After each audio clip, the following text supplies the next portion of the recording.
ಪ್ರಿಯ ಸಹೋದರನೇ ಸಹೋದರಿಯೇ, ಕರ್ತನಾದ ಯೇಸು ಕ್ರಿಸ್ತನ ಪವಿತ್ರವಾದ ಹೆಸರಿನಲ್ಲಿ ತಮ್ಮೆಲ್ಲರಿಗೂ ವಂದನೆಗಳು.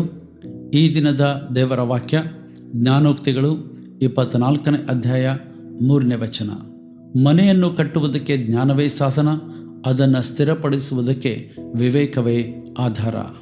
ಪ್ರೀತಿ ದೇವಜನರೇ, ಈ ವಾಕ್ಯವು ಹೇಳುವಂತೆ ಮನೆ ಕಟ್ಟೋದಿರ್ಬೋದು ಅಥವಾ ಇನ್ನೇನೇ ನಾವು ಮಾಡುವಂಥ ವಿಷಯಗಳಾದರೆ, ಅದೊಂದು ಕೆಲಸವಾಗಿರ್ಬೋದು, ಒಂದು ಕೌಟುಂಬಿಕ ಜೀವನವಾಗಿರ್ಬೋದು, ಆತ್ಮಿಕ ಜೀವನವಾಗಿರ್ಬೋದು, ಅಥವಾ ಯಾವುದೋ ಸಮಸ್ಯೆಗಳನ್ನು ಪರಿಹರಿಸುವಂಥ ವಿಷಯಗಳಾಗಿರ್ಬೋದು, ಯಾವುದೇ ವಿಷಯಗಳಲ್ಲಿ ಒಂದು ಬಿಲ್ಡಪ್ ಅಥವಾ ಕಟ್ಟುವಿಕೆ ಅಥವಾ ಕ್ರಮಪಡಿಸುವಿಕೆ ಅಂತ ಬಂದಾಗ ಅದಕ್ಕೆ ಬೇಕಾಗಿರೋದು ಎಲ್ಲಕ್ಕಿಂತ ಮುಖ್ಯವಾಗಿ ಜ್ಞಾನ, ದೇವರಿಂದ ಜ್ಞಾನ.